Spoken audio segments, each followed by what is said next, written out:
What's up, guys? Devil Dog Gamer here. As usual, we're gonna do some more real talk with Devil Dog. You know, figure the vlog channel might as well get a little political and crazy here. Well, hello, buddy. And you know, I get asked this a lot, the question of Syria and stuff all the time. Figure, you know what? Let's touch base on it because it's a clusterfuck. To be honest, let's just be honest about it. It's a clusterfuck. So basically, ISIS. ISIS was created by the coalition forces in Iraq. The reason being is because we invaded a country and demolished the entire infrastructure and left. We fucking left. Thanks, Obama.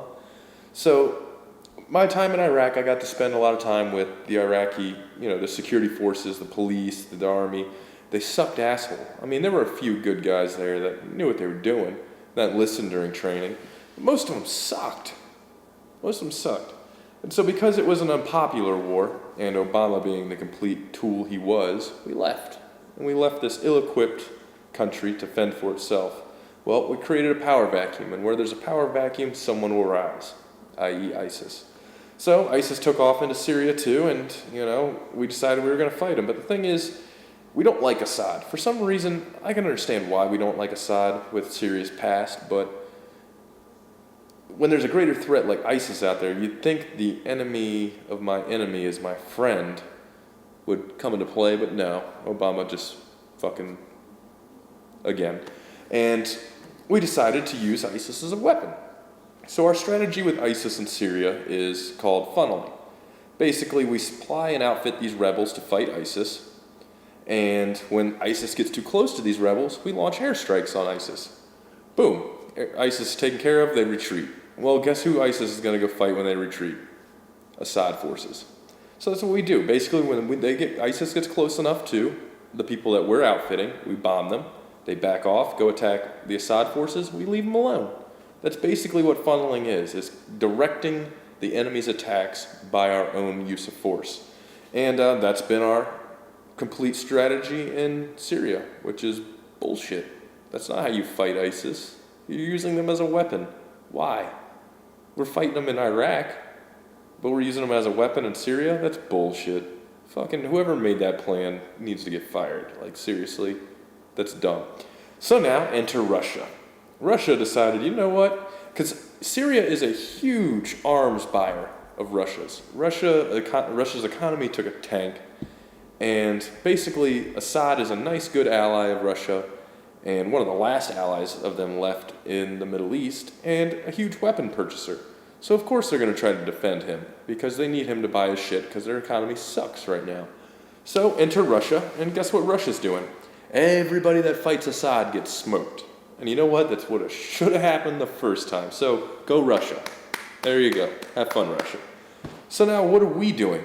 We're going to put troops on the ground to help support and train the rebels that Russia is bombing, and the rebels we're going to use to fight Assad and ISIS. So you have Russia bombing everybody, except for Assad, and the U.S. is going to be on the ground helping and training the people that Russia is bombing. Does this not sound like the scenario of a start of World War III or some shit?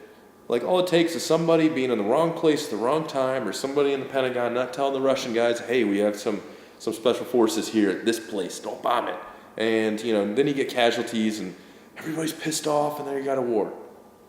Syria will be the battleground of the century. I'm telling you this right now, because there's too many stupid ass mistakes going on, like Russia getting too close to Turkey. Turkey's a NATO ally. There's I think it's the George Washington Amendment or some amendment in fucking NATO to where an attack on a NATO member is an attack on all NATO members. And then the country that gets attacked can call this amendment in, or proclamation, whatever the fuck they call it, and every NATO member has to come in a system. No questions asked. So you get Russia getting too close to Turkey with their aircraft. Russia getting too close to our aircraft with their aircraft. Now we got Russian troops on the ground and aircraft attacking where our troops are going to be. It just seems like a giant clusterfuck, and it doesn't need to happen. The smart move would be, hey Russia, I know we haven't got along, but let's fuck up ISIS.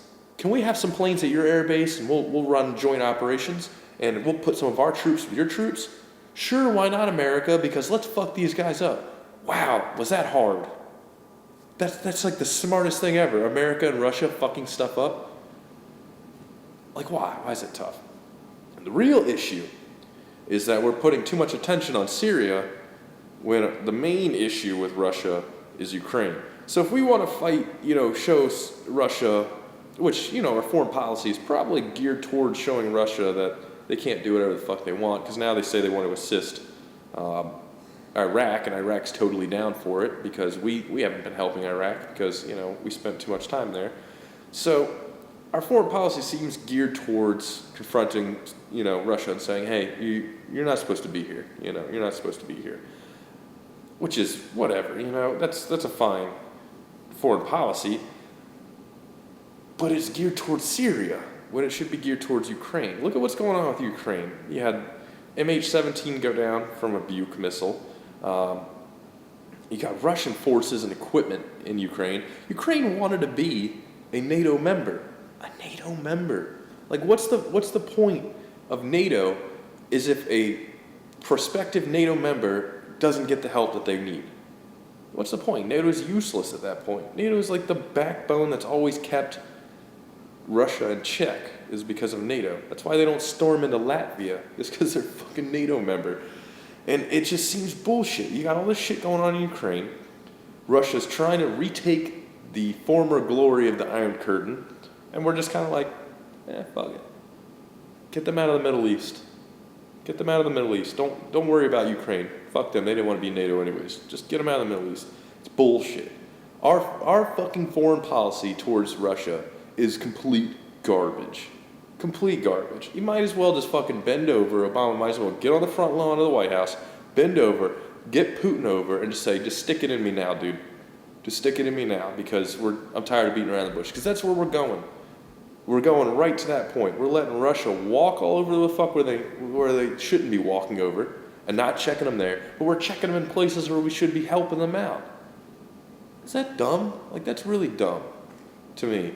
And the same thing goes with China. We'll get into China another day, but we're doing the same bullshit. We used to be a superpower to where no one would fuck with us. Like, seriously, Cuban Missile Crisis, for example. That's how America used to be. Like, you ain't putting nukes on that island.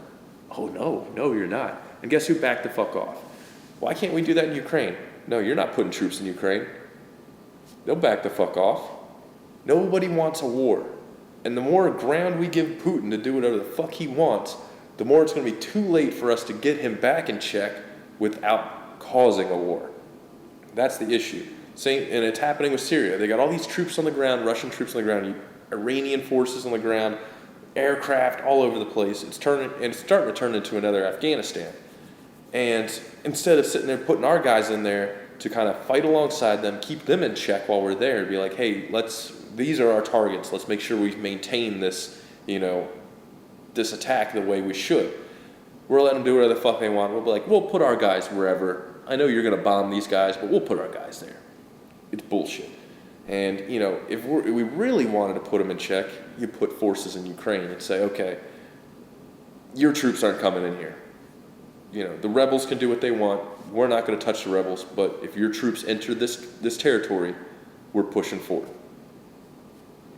That's checkmate right there. They'll stay the fuck out of Ukraine. I guarantee it, because they don't want a war. But it blows my mind. Obama's a pussy.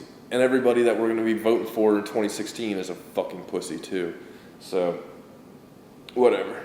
Back to the USSR, I guess it is. But it's okay. ISIS is going to grow to a large enough state to where we're going to have to eventually work with Russia. Or we're just going to turn that desert into glass. Which sucks, because fucking ISIS is a great threat.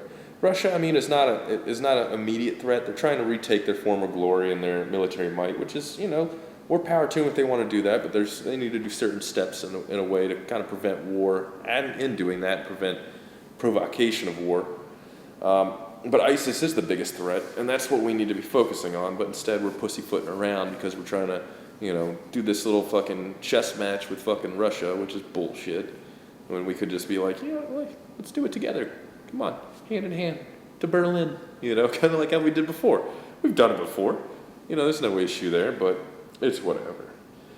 So I only give it a matter of time before shit hits the fan somewhere in Syria, and next thing you know, there's ground troops all over the place, and you guys have fun with that war. I am sitting that one out, thank God. But you know, it's just bullshit. So if you agree with me or not, I don't give a shit. It's my opinion. So, but I still love you guys' opinion. So you could say it in the chat. I don't care. And yeah, Syria, it's bullshit. I hear we got some buddies who do some stuff in Spearhead in Syria and with groups like that. And you hear stuff trickle down, and you kind of just shake your head like, why? Like, why? That's just so dumb. But you know what? It's always the boots on the ground that don't make the decisions, and they always pay the price for it. So that's the shitty part about war, isn't it? The boots never run the war. So it's whatever. And this kid is so freaking annoying. You gonna say bye, Crash? Say bye. So don't forget to give it a like, comment, you know, say how much you love me. We're gonna do some mayonnaise videos soon, because I know you guys like the mayonnaise videos. Talk to you guys later. Peace.